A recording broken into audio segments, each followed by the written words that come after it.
నమస్తే అందరికీ వందనాలు, పేరు పేరున వందనాలు. మిత్రులారా, రెవెన్యూ శాఖ నుంచి ఇవ్వవలసిన ఎన్నో పత్రాలు, మీ ఆస్తి విలువ సర్టిఫికేట్, సాల్వెన్సీ సర్టిఫికేట్ అందరూ ఆ రోజుల్లో అసలు ఒకటేంది, పుట్టిన సచ్చేవరకు ఇవ్వాలి సర్టిఫికేట్ అని రెవెన్యూ వాడు వేయాలి, ఇంకెవడికి ఇవ్వలేదు.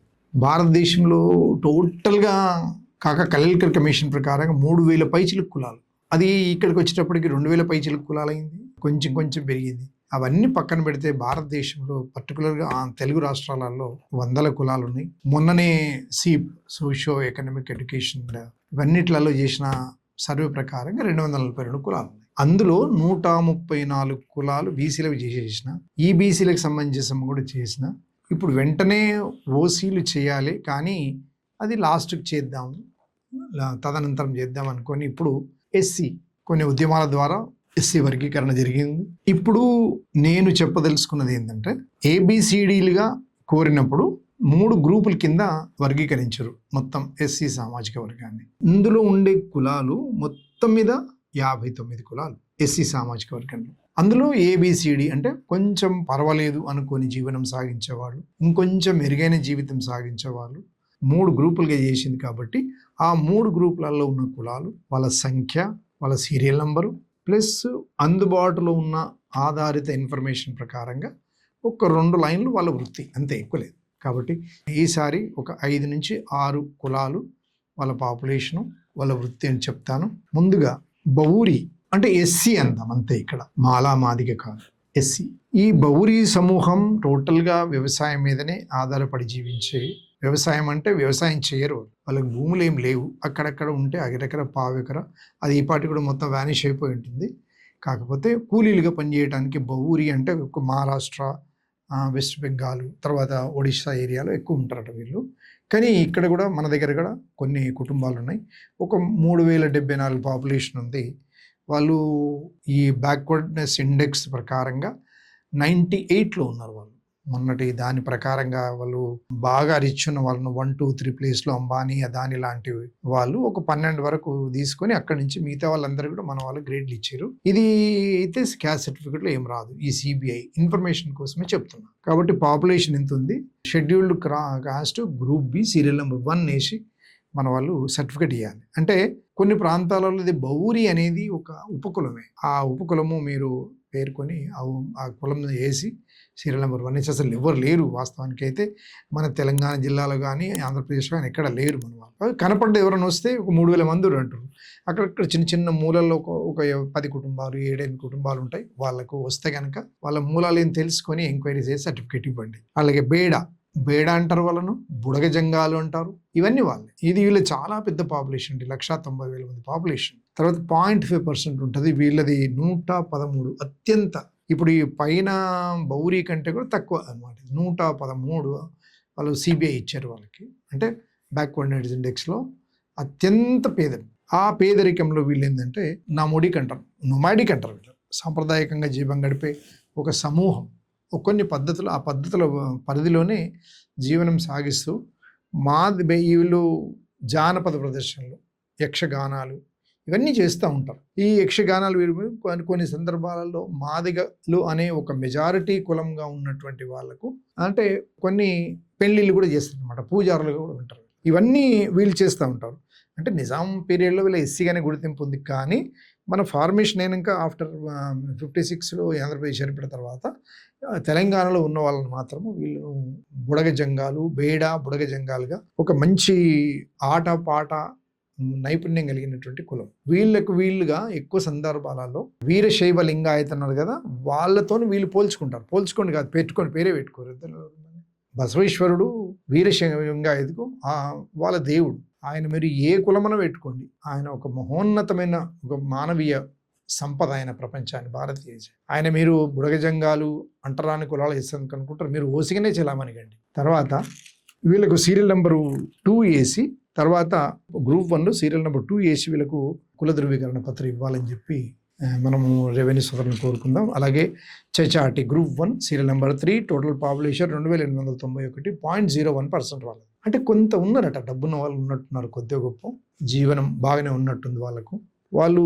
వాళ్ళు కూడా తెలంగాణ అఫీషియల్గానే నమోదైంది. తర్వాత లెక్కల్లో కేవలం 125 కుటుంబాలే ఉన్నట్టుగా మన సమగ్ర కుటుంబత మన టీఆర్ఎస్ గవర్నమెంట్ ఉన్నప్పుడు వాళ్ళు చేశారు, మంచి సర్వే చేసింది. అది బయట పెట్టలే కానీ అది కూడా మంచి పని అయింది. అది ఇప్పుడు ఇంకా డీటెయిల్గా పోయారు కాబట్టి ఆ పాపులేషన్ ఇంత అని చెప్పి వచ్చింది. వాళ్ళకు ఈ సీరియల్ నెంబర్ 3 వేసి ఈ చరిత్ర వీళ్ళకు కొన్నిటికి చరిత్ర దొరకడం లేదు. కొన్ని ఆయన ఎవరు ఈ మధ్య కాలంలో ఒక లేటెస్ట్ రిటైర్డ్ సంగీత శ్రీనివాసన్ రాశారు. అందులో కొన్ని ఉన్నాయి, అవి అందుబాటులో రాలేదు. నాకు ఇంకా చదివితే ఇంకా బాగా చెప్పగలగచ్చు. అయితే ఉన్నంతలో నెట్ ప్రకారంగా, తర్వాత వేరే సిరాజులసను కొన్నిటి ప్రకారంగా చూస్తే వీళ్ళు కూడా ఒక సోషల్ లైఫ్ అది ఎట్లా ఉంటారు అనేది కూడా ఒక హిస్టారికల్ ఫ్యాక్ట్ లేదు. తర్వాత చచాటి అనేది ఎస్సీ జాబితాలో ప్రధాన వృత్తి. తర్వాత వ్యవసాయ కూలీలుగానే ఉంటున్నారు వీళ్ళు. తర్వాత గ్రామీణ, ఇప్పుడు కొన్ని ప్రొఫెషనల్స్ ఉంటారు కదా, ఆ ప్రొఫెషనల్స్కి హెల్ప్ చేస్తూ పనిచేసే కులం వీళ్ళకి. అందుకనే వీళ్ళకి చచాటి అనే ఒక అప్లికేషన్ ఇస్తే మీరు ఆన్లైన్లో వస్తే ఎంక్వైరీ చేసి సీరియల్ నెంబర్ 3 వేసి వాళ్ళకు కుల ధృవీకరణ చచాటి ఎస్సీ గ్రూప్ 1 అని చెప్పి ఇవ్వాల్సిందిగా విజ్ఞప్తి. మిత్రులారా, ఇంకోటి డక్కలి అనేది ఇంకా చివరే, ఇంకంతకంటే పేదవాళ్ళు లేరు తెలంగాణలో కానీ ఆంధ్రలో కానీ. వీళ్ళకు మొన్నటి సీప్ సర్వే ప్రకారంగా 116 ర్యాంక్, అంటే ఇంకా చివరి, తర్వాత లేరు, 117 లేడు, 118, 120, 1 నుంచి 116 వరకే వాళ్ళు వర్కౌట్ చేశారు. బాగా హోంవర్క్ చేయడం జరిగింది. దీంట్లో శ్రమించినటువంటి వాళ్ళు ఐలయ్య, తర్వాత జస్టిస్ సుదర్శన్ రెడ్డి వంటి వాళ్ళు కష్టపడి బాగా తీశారు వాళ్ళు. వీళ్ళు ఒక నంబర్ ఇచ్చారు వీళ్ళకి, ఈ చివరి నంబర్ని.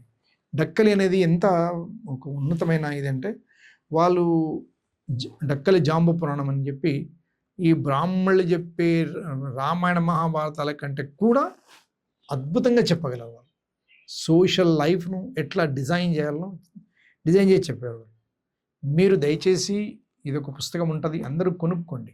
డక్కలి జాంబ పురాణం అని చెప్పి జయధీర్ తిరుమలరావు ఆయన సంపాదకత్వంలో కేపీ అశోక్ కుమార్ గారు, ఏకే ప్రభాకర్, ఆర్ భాస్కర్ రావు సంపాదకులు, జి మనోజ్ఞ, వీళ్ళంతా కలిపి రాసినటువంటి పుస్తకం. అసలు ఆ పైన ఉండి మనుషులను మనుషులుగా చూడనటువంటి, అక్కడి నుంచి ప్రతి పురుగును అందరినీ కూడా ప్రతి ప్రాణిని గౌరవించే ఇదొక జాతి, అదే డక్కలి జాతి. వీళ్ళు కర్ణాటకలో కానీ మహారాష్ట్రలో డక్కల్వార్ అంటారు వీళ్ళని.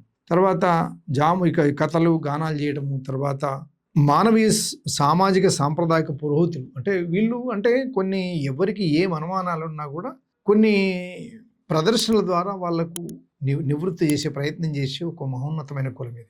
రాముడు యుద్ధం గెలుస్తారంటే జాంబవంతుడే బహుశా ఆ పురాణం చెప్పగలుగుతారు వీళ్ళు. మీరు వాళ్ళని కూర్చొని వాళ్ళ పాటలు పాడేటప్పుడు కానీ వాళ్ళు చూస్తే వాళ్ళ బాడీ మూమెంట్ కానీ వాళ్ళు ఆడే ఆట కానీ వీళ్ళందరూ ఏవి పనికిరావు. ఈ తెర మీద ఆడే వాళ్ళు ఎవరు కూడా పనికిరారు.